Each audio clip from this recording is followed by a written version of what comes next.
Puji dan syukur kita panjatkan kepada Tuhan Yang Maha Esa oleh semua penyertaannya sehingga kami boleh menyelesaikan tugas dari mata kuliah pengembangan kurikulum sekolah dasar yang diampu oleh Ibu Dr. Evi Segarawati Apri, SPD NPD. Kami akan mempresentasikan hasil observasi kami, yaitu refleksi analisis capaian pembelajaran dan alur tujuan pembelajaran di SDN 20 Ranas. Namun sebelum itu, perkenalkan nama saya Lilis Kirpayanti sebagai moderator yang akan memandu jalannya presentasi kami pada hari ini. Nah, langsung saja untuk materi pertama saya akan serahkan kepada rekan saya. Baik, perkenalkan nama saya Haryani. Untuk identitas sekolah yang kami observasi yaitu di Sekolah Dasar Negeri 20 Rangas. Fase observasi kami meliputi di fase A yaitu kelas 1 kelas 2, fase B yaitu kelas 3 dan 4, dan fase C adalah kelas 5 dan kelas 6. Kurikulum yang digunakan adalah kurikulum merdeka, dan kurikulum merdeka ini diterapkan secara bertahap. Fokus analisis kami yaitu perumusan dan implementasi capaian pembelajaran atau CP dan alur tujuan pembelajaran yaitu ATP. Pendekatan pembelajaran yang yang digunakan dalam sekolah dasar ini yaitu berpusat pada siswa atau student center, kontekstual, kolaboratif, dan didukung penggunaan media visual yang konkret. Baik, sekian dari saya, terima kasih. Baik, perkenalkan nama saya Muhammad Nabil Hayat. Materi selanjutnya adalah tujuan observasi. Tujuan observasi kami itu untuk memahami praktik penerapan kurikulum merdeka di sekolah dasar fase A, B, dan C, yang fokus utama pada perumusan capaian pembelajaran dan alur tujuan pembelajaran. Dan selanjutnya mengidentifikasi kesesuaian antara perencanaan kurikulum dengan implementasi di kelas, termasuk penerapan diferensiasi, asesmen otentik, dan proyek penguatan profil pelajar Pancasila. Dan selanjutnya mendokumentasikan tantangan yang dihadapi guru dan strategi adaptasi yang dilakukan sekolah dalam proses transformasi menuju kurikulum merdeka. Perkenalkan, nama saya Suma Husna. Untuk kelas pertama yang kami observasi yaitu kelas 1 atau fase A. Pemahaman dan penerapan capaian pembelajaran dan alur tujuan pembelajaran. Tujuan dan alur guru memahami capaian pembelajaran sebagai arah hasil belajar umum, dan alur tujuan pembelajaran sebagai langkah sistematis dari mudah ke sulit untuk mencapai capaian pelajaran. Alur tujuan pembelajaran dijadikan dasar dalam penyusunan modul ajar harian kelas 1. Kemudian pendekatan adaptif. Guru menyesuaikan pembelajaran dengan karakteristik anak kelas 1 yang aktif, suka bermain dan belajar melalui pengalaman langsung. Yang ketiga yaitu asesmen formatif. Dilakukan secara sederhana melalui observasi dan tugas bermain. Namun, pemanfaatannya untuk memperbaiki alur pembelajaran masih perlu ditingkatkan. Dan yang kedua yaitu tantangan dan upaya pengembangan. Yang pertama itu tantangan. Guru masih kesulitan menerjemahkan capaian pembelajaran sampai alur tujuan pembelajaran menjadi kegiatan belajar yang benar-benar berdiferensiasi sesuai kemampuan individu siswa. Yang kedua yaitu solusi. Guru kelas 1 aktif berdiskusi dalam komunitas belajar sekolah untuk menyesuaikan alur tujuan pembelajaran dan berbagi contoh praktik baik. Yang terakhir yaitu refleksi mahasiswa. Sebagai calon guru, kamu berlatih menyusun ATP yang konkret dan kontekstual serta mengembangkan asesmen autentik yang sesuai dengan karakter anak usia dini atau fase A. Perkenalkan, nama saya Evi Fahmi. Jadi kelas selanjutnya kami observasi yaitu kelas 2 fase A, di mana inti penerapan CP dan ATP. Yang pertama itu CP dan ATP sebagai pedoman utama dalam penyusunan modul ajar, memastikan pembelajaran terarah. Yang kedua itu proses penyusunan, yaitu guru memulai dari CP resmi, kemudian menyusun ATP secara berurutan, yaitu mudah ke sulit. Yang ketiga itu prinsip adaptasi. CP dan ATP disesuaikan dengan karakteristik siswa kelas 2, di mana aktif, suka bermain, belajar konkret, dan konteks nyata sekolah. Dan yang keempat itu sumber daya. Sumber utama adalah dokumen resmi Kemendikbud diperkaya melalui diskusi di komunitas belajar guru untuk penyesuaian kelas. Dan yang kelima itu kebutuhan pelatihan, yaitu guru masih memerlukan pelatihan dalam integrasi teknologi untuk mendukung ATP yang lebih bervariasi. Dan yang terakhir itu fleksibilitas, yaitu perlu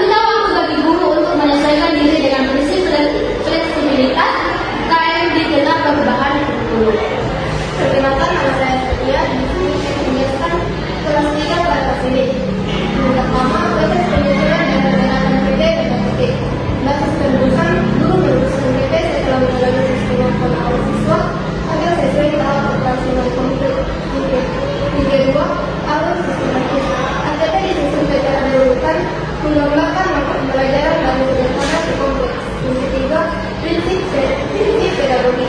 Penerapan PTADP diterjemahkan melalui metode atau diskusi kelompok tampilan dan tekstual seperti proyek nasional. Selalu tema prinsip individualitas dan prinsip aktivitas. Selanjutnya keterkaitan dan tantangan penting. Pertama, tujuan politik. PTADP dirancang untuk mencapai tujuan kognitif, efektif, dan informatif. Kedua, membentuk karakteristik PTADP tertinggi. Kedua, asesmen. Asesmen otentik ditentukan dengan tujuan PTADP, menilai proses dan hasil secara menyeluruh. Selanjutnya, tantangan. Menyesuaikan PTADP dengan total dan kebutuhan individu siswa serta memperkuat literasi digital untuk inovasi dalam alur pembelajaran. Selanjutnya, penguatan. Mahasiswa perlu memperdalam pemahaman PTADP untuk mampu menyusun kurikulum operasional sekolah yang adaptif. Baik, jadi kelas selanjutnya yang kami observasi adalah kelas 4, yaitu fase B. Yang pertama, proses perancangan capaian pembelajaran dan alur tujuan pembelajaran, di mana ada prinsip perancangan. Perencanaan didasarkan pada backward design, dimulai dari capaian pembelajaran atau target akhir yang diurai menjadi langkah-langkah kecil tujuan pembelajaran dan disusun alurnya menjadi ATP. Kemudian ada struktur logis, di mana guru mampu memecah capaian pembelajaran menjadi alur tujuan pembelajaran yang logis, mengumpulkan materi pecahan dari pengenalan konsep pemecahan masalah kontekstual. Kemudian ada kunci keberhasilan, di mana kontekstualisasi materi, yaitu penggunaan contoh lokal seperti garuk atau lahan, terbukti efektif dalam penyusunan tujuan pembelajaran atau alur tujuan pembelajaran yang bermakna bagi siswa. Kemudian yang kedua adalah keterkaitan dengan implementasi dan tantangan. Ada diferensiasi di mana ATP diimplementasikan menjadi diferensiasi proses dan produk didukung pendekatan konkret dan visual, yaitu discovery learning. Kemudian ada tantangan manajemen, di mana tantangan utama adalah manajemen waktu guru dalam mengelola quick check formatif dan merancang modul ajar yang mencakup diferensiasi secara mendalam. Kemudian yang terakhir ada pengembangan diri, di mana calon guru perlu menguasai diagnostik asesmen yang akurat sebagai dasar penentuan titik awal alur tujuan pembelajaran dan diferensiasi yang ketat. Kelas selanjutnya yaitu kelas 5 di fase C, di mana perumusan CP dan ATP, prinsip perancang pembelajaran. Basis perancangannya yaitu di mana guru kelas 5 menyusun modul ajar dengan mengacu pada CP dan mengembangkan ATP yang logis berdasarkan karakteristik dan kondisi siswa pada fase C.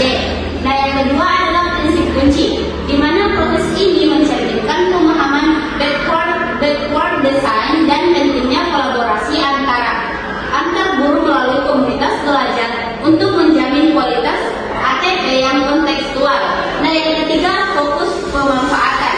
Guru tidak hanya menyalin modul, tetapi menyesuaikan ATP dengan memperkaya aktivitas berbasis digital untuk meningkatkan daya tarik siswa. Nah, selanjutnya keterkaitan dan tantangan implementasi, di mana tantangan utamanya yang pertama mengatasi perubahan mindset dari kurikulum 2013 ke kurikulum Merdeka, di mana CP dan ATP-nya menuntut fokus pada penguatan kompetensi dan karakter, bukan hanya target materi.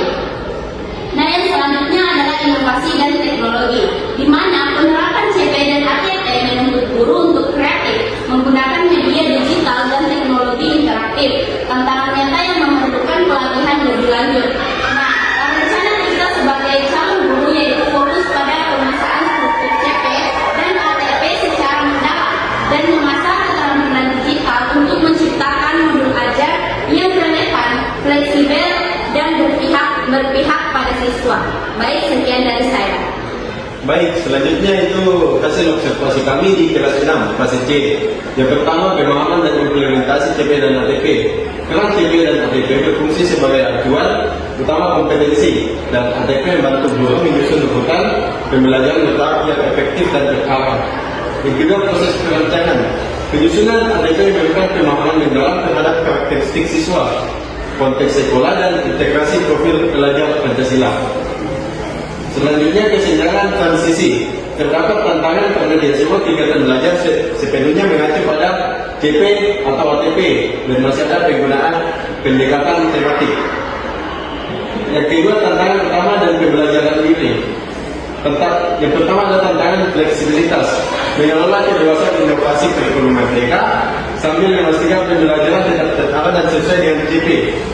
Selanjutnya tantangan teknis, kebingungan dalam menafsirkan CP menjadi aktivitas konkret dan kesulitan dalam merancang asesmen formatif yang berkelanjutan.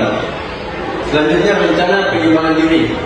Calon guru harus fokus pada penguasaan struktur dan logika CP, ATP di setiap fase dan berlatih diri dalam aplikasi asesmen formatif untuk praktekan belajar.